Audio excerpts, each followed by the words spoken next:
நான் பெரும்பாவியா அப்படியே என்னம்மா செய்தி என்ன செய்தி இறைவா இறைவா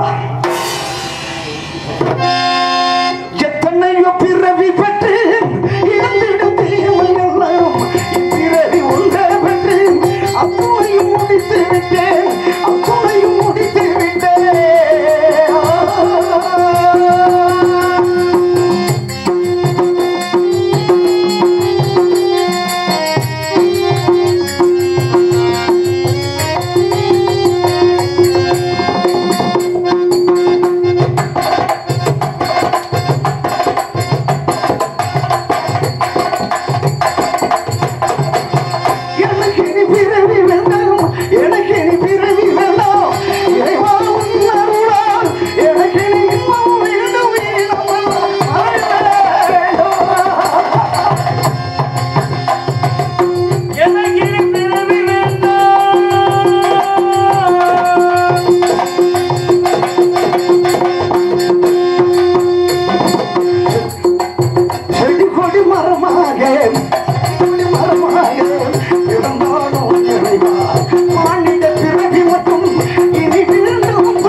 தேவி தாராவதி இப்படி மகனை அழைத்து என்னிடம் விடை பெற்று போறாயே மகனை அழைத்து போறாயே ஐயோ கடவுளே தேவி நான் என்னமா செய்வேன் என்ன செய்வேன் எல்வா என்னை பிரிந்து போறாயே தேவி நான் பிரிவதா இல்லை பிரிவதா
இந்த உலகத்திலே நான் பெறும் பாவியா எப்படிமா எப்படி என்ன சோதனை இது என்ன சோதனை அண்டவா இந்த உலகத்திலே பெரும் பாவியா என்ன செய்வேன் என்ன செய்வேன் கடவுளே கண்ணும் இமையும் போல் நகையும் சதையும் போல் வாழ்நாள் முழுவதும் என்னோட இருப்பாய் என்று எண்ணி இருந்தேன் நாள் வருமா அந்த நாள் வருமா எப்போ எப்போ நாள் வருமா அந்த நாள் வருமா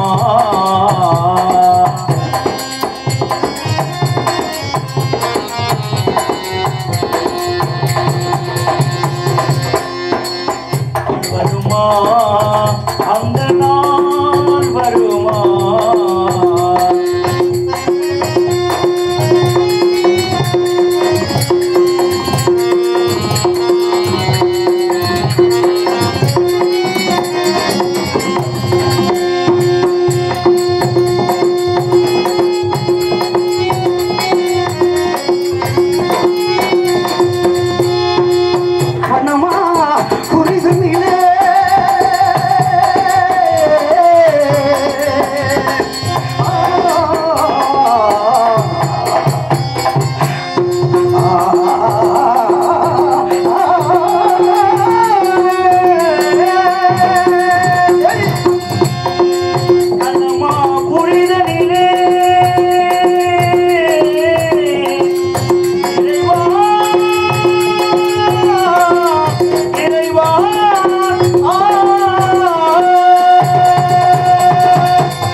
தளபதி உலகத்தில் நான் பெரும் பாவியா என்ன செய்வேன் தேவி அம்மா கோடி பொன் வெளியான அந்த குருமுனி விஸ்வாமித்திரன் நம்மை தேடிய வந்த போது நான் அது வரணியாச்சே எங்கனே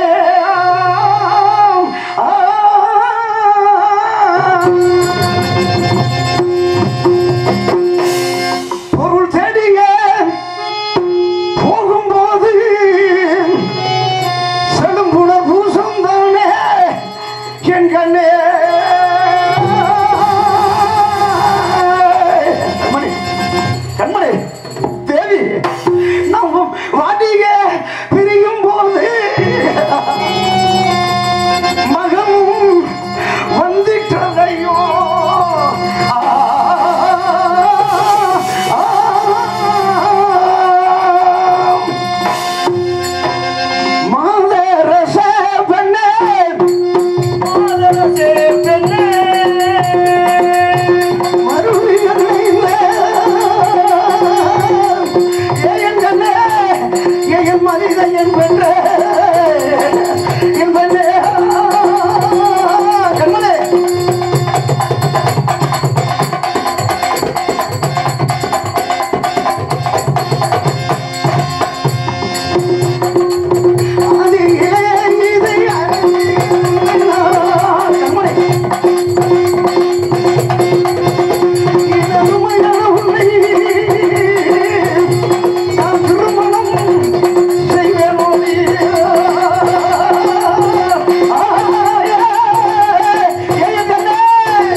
பார்த்தீர்களா?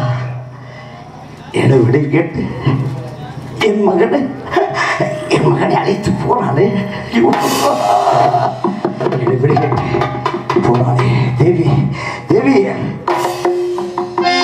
பொறையோடி மயிலே என்னை பிரிந்து போராளொடி மயிலே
மாநகரத்தில் 4448 வீதிகளிலும் தெரு தெருவாக வீதி வீதியாக விலைகள் கூறி கடைசியிலே காலகண்டீர் பகவானிடத்தில் விற்று அந்த சுவாமியாருக்கு சேர வேண்டிய 48 கோடி திரவியத்தை நான் வாங்கி கொடுத்து விட்டு இந்த பாவி நான் மயக்கத்தில் விழுந்து கிடந்தேன்.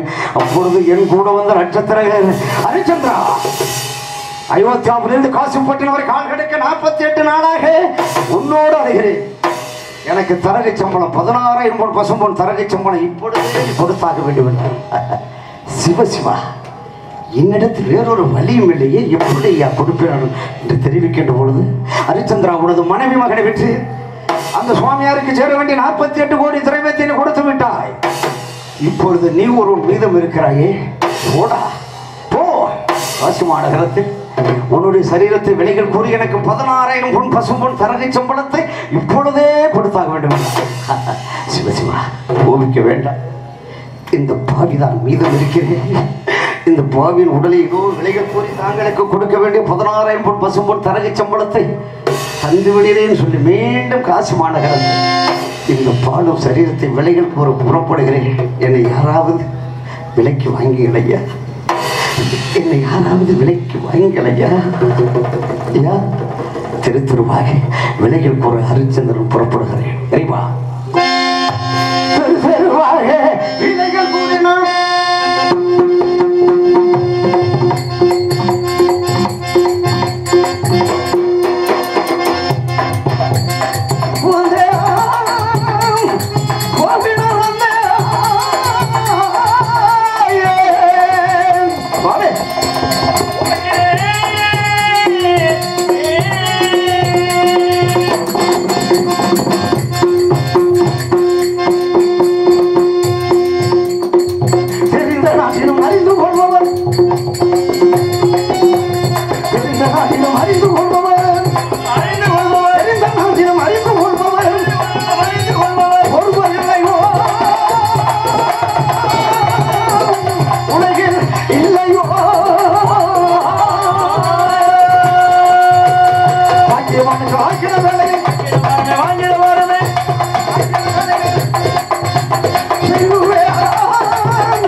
விலைகள் கூறியும் ஒருவரும் கேட்பதற்கு யாரும் முன்வரவில்லை என்று சொல்கின்ற பொழுது, ஹரிச்சந்திரா உனது ஊர் பேர் சொல்லி விலை கூறு என்றார். அதற்கு பிறகு இந்த பாவி நான் காசி மாநகரத்தில் வாழ்ந்து கொண்டிருக்கின்ற எஜமான்களே கனத்தனவான்களே, நான் அயோத்தியாபுரி ஆண்ட ஹரிச்சந்திரன், யாராவது ஏற்றுக்கொள்ளுங்கள் என்று சொல்லி இந்த பாவி நான் ஊர் பேர் சொல்லி இதோ விலைகள் கூறி வருகிறேன்.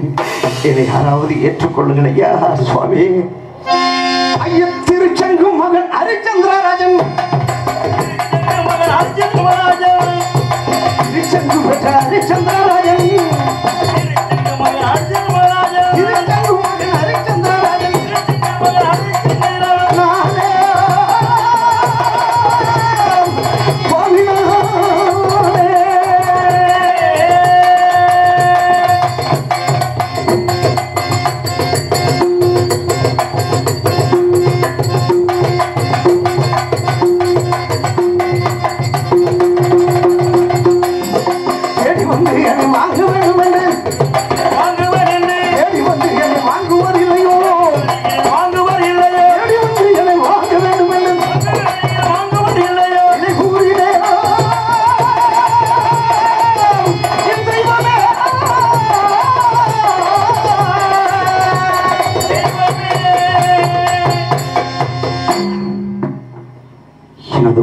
சொல்லி ஒருவரும் கேட்பதற்கு யாரும் முன்வரவில்லையே என்று நான் சொல்கின்ற பொழுது, ஹரிச்சந்திரா உனக்கு யாராக இருந்தாலும் இந்த நேரத்தில் அடிமைப்பட சம்மதம் தான் என்று கேட்டார்.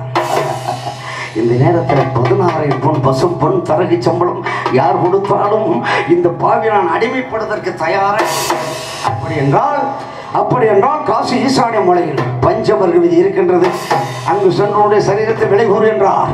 அதற்கு பிறகு நான் இந்த பாவிடான் பஞ்சமர்கள் வாழக்கூடிய இடத்திற்கு பணம் படைத்தவர் இடத்திலே 56 தேசத்திற்கும் ஏகையின் சக்கரவர்த்தி ஹரிச்சந்திரன் புறப்படுகிறார். பஞ்சமர்கள் வீதி காசி மாநகர் 4448 வீதி, 4447 வீதியும் சென்றேன். ஒருவரும் என்னை விலைக்கு வாங்குவதற்கு முன்வரவில்லை. கடைசி வீதி 4448வது வீதியை நோக்கி இந்த பாவி ஹரிச்சந்திரன் போகின்றப்பா போகிறேன்.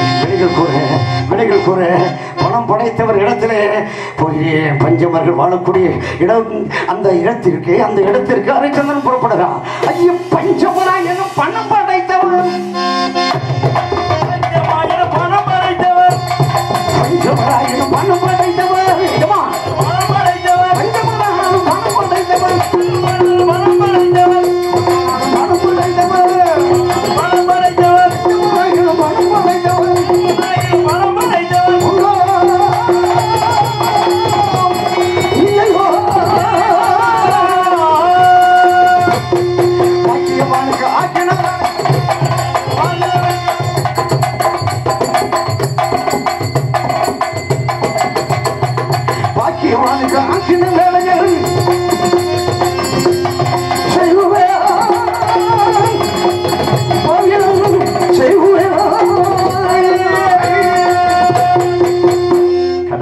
பஞ்சமருக்கு அடிமையாகி அந்த நட்சத்திர பகவானிடத்தில் 16 பொன் வாங்கி கொடுத்து விட்டு இந்த பாவிடான் மயக்கத்திலே விழுந்து கிடந்து அப்பொழுதனை அடிமை கொண்டு வீரபாகு ஹரிச்சந்திரா போடா. அடுத்த தெருவில் ஒரு கன்றோடு இறந்து கிடக்கின்றது. அந்த கன்றுக்குட்டியை மாமிச காவடியாக சுமந்தவா என்று சொன்னார். பார்த்தீங்களா, விதவிதமான காவடிகள் சுமந்தனா. இறந்த கன்றுக்குட்டியை மாமிச காவடியாக எனது எஜமானிட்ட கட்டளை நிறைவேற்ற அடுத்த தெருவிலே இறந்து கிடக்கும் கன்றுக்குட்டியை இந்த பாவினான் மாமிச காவடியாக சுமக்க ஹரிச்சந்திரன் புறப்படுறா. பார்த்தீங்களா, என்ன செய்ய இறைவா, எனது எஜமானிட்ட கட்டளை நான் நிறைவேற்ற வேண்டும் அல்லவா. கன்று சுமக்கின்றேன் எஜமான், கன்று சுமக்கின்றேன்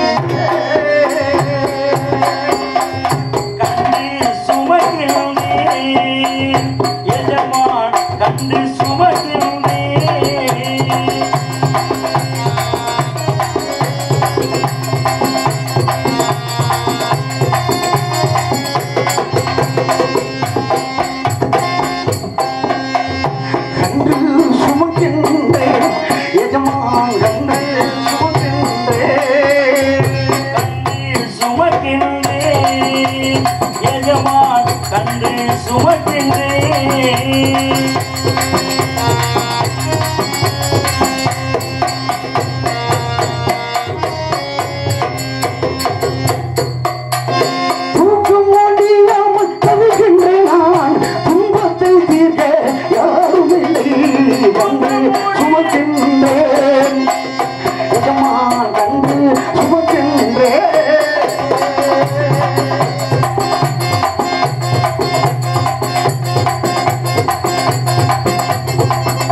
சுமந்தேன்.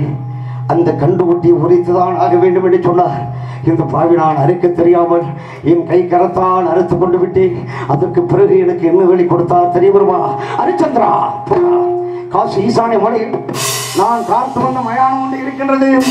அங்கு சென்று வரும் சமம் ஒன்றுக்கு கால் பணம் முளத்துண்டு வாய்க்கரிசி வாங்கி வாய்க்கரிசி வைத்துக்கொள், கால் பணம் முளத்துண்டை எனக்கு அனுப்பிவிடு என்று சொல்லி மயானத்திற்கு அனுப்பித்து விட்டார். போயிட்டேனப்பா, என் நாட்டு மக்களெல்லாம் வருவேண்ட இடத்திற்கும் இந்த பாவியும் போகிறேன்.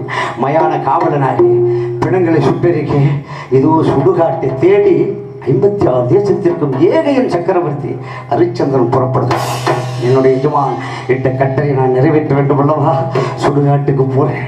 சுடுகாட்டை தேடி இந்த பாவி ஹரிச்சந்திரன் போகிறேன்ப்பா, போகிறேன்.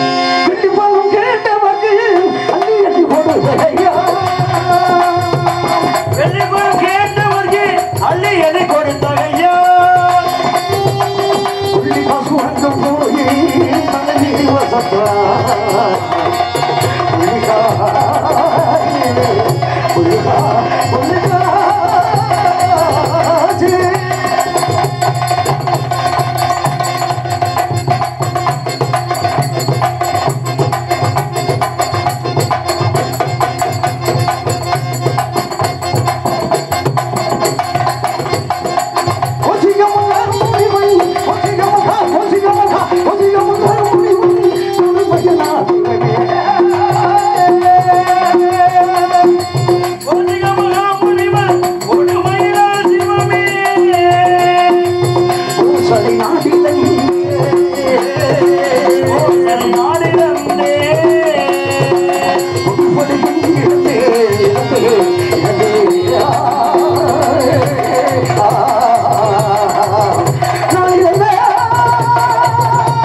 கட்டளை நிறைவேற்ற ஹரிச்சந்திரன் அதோ சுடுகாட்டை தேடி இந்த பகுதி ஹரிச்சந்திரன் புறப்படுகிறேன் மயானத்தை தேடி வரும் சமம் ஒன்றுக்கு கால்பணம் முழுத்துண்டு வாய்க்கறி செல்லம் வாங்கி தகனிக்க வேண்டும் என்பது எனது எஜமானிட்ட கட்டளை அது பிரகாரம் இதோ புறப்படுகிறேன் அறிவா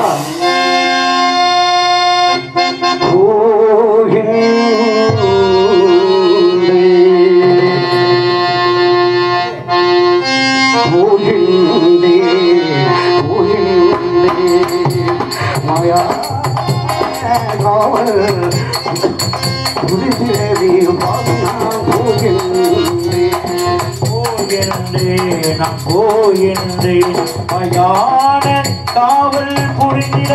நான் போகின்றேன்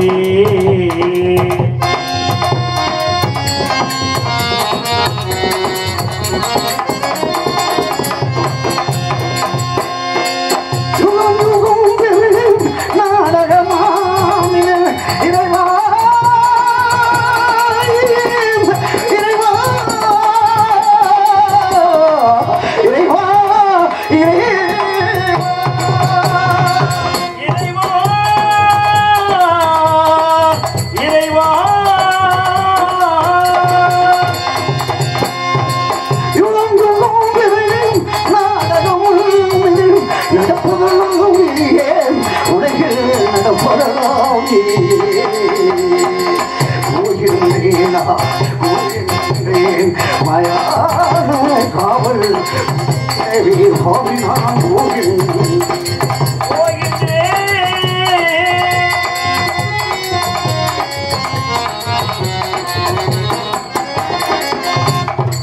விதிவழிவோடு வலிமையிலே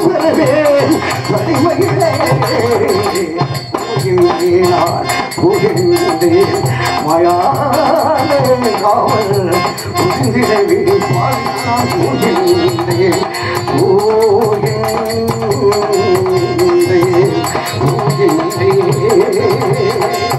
போகின்றேன்